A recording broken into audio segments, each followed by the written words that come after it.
사랑하는 사람이 죽는 괴로움에서 어떻게 벗어날 수 있나요?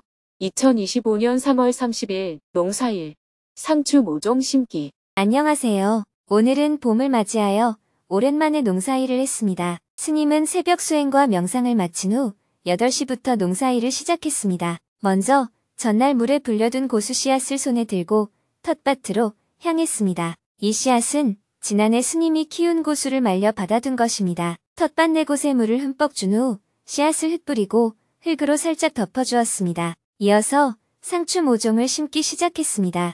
총 5가지 종류의 상추를 골고루 심었습니다. 크게 자라나는 상추는 다른 텃밭에 간격을 넓게 두고 심었습니다. 모종을 다 심은 후 냇가로 가서 고운 모래를 퍼와 채로 걸렀습니다. 이 고운 모래를 모종마다 살포시 덮어주었습니다. 마지막으로 물을 듬뿍 주었습니다. 다음은 지난 겨울에 심어놓은 상추밭으로 가보았습니다. 풀을 매려고 밭에 앉아보니 멀리서 잡초로 보였던 풀들이 곰보배추였습니다. 잡풀이 아니라 곰보배추였네요.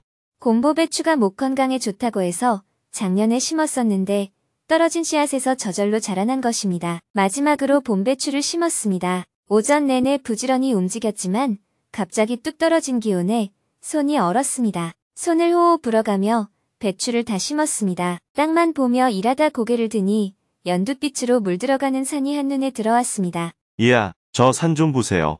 아직 바람은 서늘했지만 눈 닿는 곳마다 봄이었습니다. 농사일을 마치고 점심 식사를 한 후 오후에는 미국에 사시던 형님이 입원 중인 병원에 들러 병문안을 다녀왔습니다. 병세가 어떠한지 안부를 주고받은 후 다시 두북 수련원으로 돌아왔습니다. 묘당 법사님, 화광 법사님, 향존 법사님과 올해 농사일을 어떻게 할 것인지 잠시 회의를 한 후 저녁 식사를 하고 저녁 7시에 두북 수련원을 출발해 서울로 향했습니다. 오랜만에 봄 기운을 느끼고 가네요. 주말 이틀 동안 오랜만에 농사일을 하며 찾아온 봄 기운을 느꼈습니다. 고속도로 위를 4시간 동안 달렸습니다. 스님은 차 안에서 단잠을 잤습니다. 밤 11시에 서울 정토회관에 도착한 후 하루 일과를 마무리했습니다. 오늘은 법문이 없었기 때문에 지난 28일 정토사회문화회관에서 열린 금요 증문즉설 강연에서 스님과 질문자가 나눈 대화 내용을 소개하며 글을 마칩니다. 사랑하는 사람이 죽는 괴로움에서 어떻게 벗어날 수 있나요? 생로병사에 대한 법문을 여러 차례 들으면서 이해의 폭이 넓어졌습니다. 특히 죽음도 삶의 한 과정으로 보라는 스님의 말씀을 명심하고 있습니다. 그런데 현실에서 상황과 마주하면 마음이 복잡해집니다. 아픈 사람이 낫기를 바라는 기도를 하고 스스로 괴로움에 빠집니다. 수행적 관점에서 제가 무엇을 놓쳤는지 궁금합니다.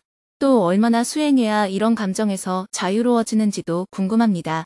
사랑하는 사람이 죽는 괴로움에서 어떻게 벗어날 수 있나요? 작은 물건 하나만 잃어버려도 섭섭해지는 게 사람의 마음입니다. 그 마음을 분석해보면 꼭 물건을 잃어버려서 섭섭한 것만은 아닙니다. 그 물건에 집착하던 마음에서 반작용이 일어난 거예요. 예를 들어 여기에 물이 있어요. 이쪽에 있는 물을 저쪽으로 옮기면 원래 물이 있던 자리가 비겠죠. 시간이 지나면서 어디선가 흘러들어온 물이 다시 빈자리를 채웁니다. 물이 다시 채워지기까지는 빈자리가 허전하게 느껴지지만 채워지고 나면 허전함이 사라집니다. 그런데 집착하는 마음이 클수록 빈자리가 더 넓게 느껴지고 다시 채우는데도 긴 시간이 소요됩니다. 그 시간 동안 섭섭한 마음이 드는 거예요. 이게 심해지면 괴로움이 되는 겁니다. 마치 병의 양상이 처음에 가벼운 감기 증상으로 시작했다가 폐렴으로 발전해 중병이 되는 것처럼 말이에요. 허전한 마음이 생겨도 시간이 지나면 대부분 사라집니다. 빈자리에 물이 다시 채워지듯이 자연스럽게 해결돼요. 하지만 시간이 지나도 섭섭한 감정이 그대로이거나 오히려 더 악화되는 경우가 있습니다. 부모님이나 연인처럼 가까운 사람과 이별하거나 죽음을 맞이할 때가 그렇습니다. 그러나 단순히 그런 표면적인 이유가 전부는 아니에요. 내가 집착하는 정도에 따라서 고통의 크기와 길이가 달라지는 거예요. 만약에 긴 시간 감정을 추스르기가 어렵다면 이것은 정신질환에 속합니다. 또 정신적으로 약한 고리가 있으면 작은 충격에도 병이 들 수가 있습니다. 예로부터 세월이 약이다 라는 말이 있습니다. 그런데 아무리 시간이 흘러도 나아지지 않으면 스스로 목숨을 끊기도 합니다. 옛날에는 열려나 효자로 표현했지만 현대의학에서는 정신질환으로 봅니다. 한쪽으로 지나치게 마음이 치우치면 편집적 증상이 일어납니다. 수행적인 용어로는 사로잡혔다라고 표현합니다. 사로잡힘에서 헤어나지 못해서 스스로 죽음에 이르는 게 바로 자살입니다. 물건 하나를 잃어버려도 섭섭한 게 사람의 마음인데 하물며 부모, 자식, 배우자와 같이 가까운 사람을 잃으면 그 고통이 큰 것은 당연합니다. 많이 사랑했던 관계일수록 고통이 더 큽니다. 그 사람에 대한 집착의 강도가 크기 때문입니다. 그래서 옛말에 사랑하는 사람을 잃는 고통이 원수를 만나는 고통보다 더 크다고 했습니다. 원수를 만나서 안갚음을 당하는 것보다 사랑하는 사람을 잃는 고통이 더 크다는 의미입니다. 불교에서는 사람이 겪는 고통을 생로병사 4가지에 애별리고, 원증회고, 부부득고, 오음성고를 더해서 팔고라고 합니다. 팔고 중에서 생로병사, 다음으로 등장하는 고통이 애별리고입니다. 원수와 함께하는 고통인 원증회고보다 먼저 나옵니다. 이것은 미운 사람과 만나는 고통도 크지만 사랑하는 사람과 헤어지는 고통이 그만큼 더 크다는 의미입니다. 전생, 내생, 윤회에 대한 이야기는 일종의 사랑하는 사람을 잃고 괴로운 마음을 위로하는 방법입니다. 만약 전생의 원수였던 두 사람이 서로 죽이는 것만으로는 원수를 다 못 갚을 만큼 원한이 깊다고 가정해 봅시다. 다음 생에 두 사람이 부모와 자식 관계로 다시 만났어요.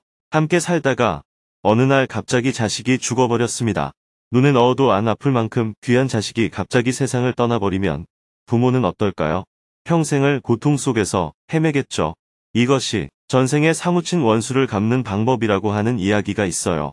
그만큼 애별리고로 인한 고통이 커서 어떤 위로로도 소용이 없기에 나온 마지막 처방과도 같은 이야기입니다. 또 돈을 떼어서 괴로운 사람에게 전생에 그 사람한테 돈을 빌렸기 때문에 현생에서 그 빚을 갚는 거다라고 생각하게 해서 괴로움에서 벗어나게 하는 방법이 될 수도 있겠고요. 이런 이야기가 사실이냐 아니냐를 따지는 것은 의미가 없습니다. 중요한 것은 고통에 빠진 사람들을 위로하는데 효과가 있다는 점입니다. 쓸데없는 말이라고 부정할 필요도 없고 그렇다고 사실이라고 고지고대로 믿어서도 안 됩니다. 여러 부작용이 나타날 수 있기 때문이에요.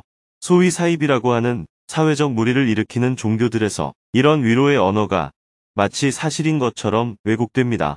그래서 슬픔에 빠진 사람들을 혹세무민해서 여러 문제가 발생합니다. 내생도 마찬가지입니다. 내생에 대한 이야기는 죽음으로 인한 괴로움에서 벗어나게끔 고안해낸 아이디어입니다. 이번 생이 끝이 아니라 다음 생이 또 있다는 것이죠. 그래서 사랑하는 사람을 잃어서 슬프지만 더 좋은 곳으로 갔다는 위로를 해줄 수 있습니다. 인도에서 말하는 윤회는 이 세상에 다시 태어난다는 의미입니다. 죽어서 아무리 좋은 곳에 가더라도 다시는 볼 수 없는 것과 다시 돌아와 만날 수 있다는 것에는 위로의 차원이 다릅니다. 그런 의미에서 윤회한다는 생각이 사람들에게 좋은 위로가 되어서 종교를 떠나 많은 사람에게 퍼져 있습니다. 우리의 일상에서도 내생이나 윤회의 개념을 곧잘 발견할 수가 있습니다. 다음 생에 만나자라든지 다음 생에 갚겠다. 이렇게 일상적인 언어로 사용되고 있습니다. 지금의 헤어짐은 어쩔 수 없지만 다시 만날 가능성을 열어두고 위안으로 삼는다는 것이죠. 그래서 이것이 진짜냐 가짜냐를 두고 논쟁하는 것은 무의미합니다. 진짜라고 하면 부작용이 발생하고 가짜라고 하면 위로가 되는 좋은 방법을 잃는 것이기 때문입니다. 불교는 이렇게 전해 내려오는 이야기에 진위 여부를 중요하게 논하지 않습니다. 애초에 불교는 삶과 죽음의 문제로부터 자유로워지는 것을 지향하기 때문입니다. 그 말은 죽음의 두려움으로부터 자유로워지면 죽은 뒤를 얘기할 필요가 없다는 것입니다. 전생, 내생, 윤회와 같은 이야기는 인간이 죽음에 대해 가지는 괴로움, 슬픔, 두려움에서 비롯합니다. 따라서 그러한 괴로움이 사라지고 열반에 이르면 삶과 죽음을 그저 하나의 자연 현상으로 보게 되는 것입니다. 괴로움에서 벗어나기 위해서 얼마나 수행하고 또 얼마나 힘을 쏟을지는 중요하지 않습니다. 사로잡힘에서 벗어나는 즉시 괴로움에서 해방되는 것입니다. 반대로 사로잡힘에서 벗어나지 못하면 아무리 수행에 많은 힘을 쏟아도 괴로움이 지속될 수밖에 없습니다. 모든 괴로움이 결국 집착에서 비롯됩니다. 우리의 의식에서는 괴로움이 집착으로 인해 발생한다는 사실을 알고 있습니다. 하지만 무의식적으로 집착하기 때문에 생각으로 집착임을 알아도 현실에서 괴로움이 해결되지 않는 모순이 발생하는 것입니다.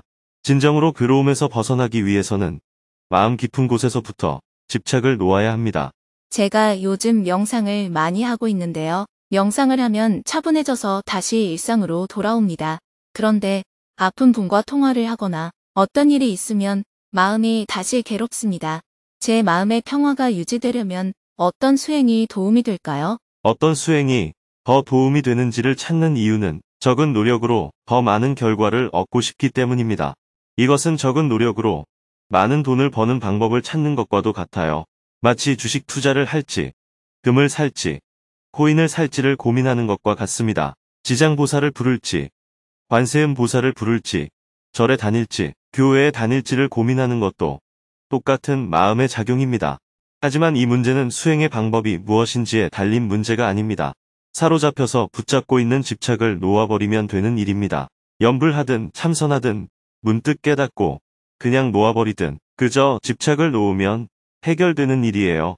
그러나 무엇을 하더라도 집착을 놓지 못한다면 괴로움이 해결되지 않습니다. 괴로움을 해결하는 어떤 특정한 수행법이 있다고 생각한다면 그것은 수행을 기술적으로만 바라보는 것입니다. 마치 수학 공식처럼 1 더하기 1은 2라는 논리로 바라보는 데서 생긴 착오입니다. 그래서 질문자가 명상하는 것은 괴로움에서 벗어나는 것과 직접적인 관계가 없습니다. 우주의 시간에서 보면 우주의 티끌 한 개의 수명보다도 적은 인간의 수명이 크게 의미가 없습니다. 우주적인 시각에서 100년 남짓하는 인간의 수명은 찰나와 같습니다. 찰나의 4분의 1이나 찰나의 2분의 1이나 똑같은 찰나일 뿐입니다. 하루살이가 오후 4시에 죽든 밤 10시에 죽든 사람의 시간에서 보면 결국 하루일 뿐인 것과 같습니다. 더 넓은 시야에서 보면 지구에 사람이 한 명 태어난다고 해서 지구의 무게가 무거워지는 것도 아니고 사람 한 명이 죽는다고 해서 가벼워지는 것도 아닙니다. 지구에 존재하는 물질의 총량은 그대로입니다. 유전자의 조립으로 생명이 되었다가 해체되었다가 하는 과정이 반복될 뿐입니다. 이것은 마치 바다에서 파도가 출렁이는 모습과 같습니다. 파도 하나하나를 개별적으로 보면 파도가 생기고 사라지고 크게 일어나고 작게 일어나고를 반복합니다. 그러나 바다 전체를 보면 생기는 것도 아니고 사라지는 것도 아닙니다. 불생불멸, 즉 태어남도 없고 사라짐도 없이 그저 물결이 출렁일 뿐입니다. 시야를 넓혀 크게 보고 한 가지에 사로잡힌 마음을 알아차리고 집착을 내려놓아야 합니다. 하지만 우리 엄마가 죽었다 하며 집착하는 마음을 붙들고 있으면 어떤 수행을 해도 소용이 없습니다. 부처님조차도 해결해 줄 수가 없는 일입니다. 네, 잘 알겠습니다. 고맙습니다. 내일은 100일 법문 43일째 날입니다. 오전에는 정토사회문화회관 3층 설법전에서 경전 강의 7강을 하고 저녁에는 지하 대강당에서 불교사회대학 7강을 할 예정입니다.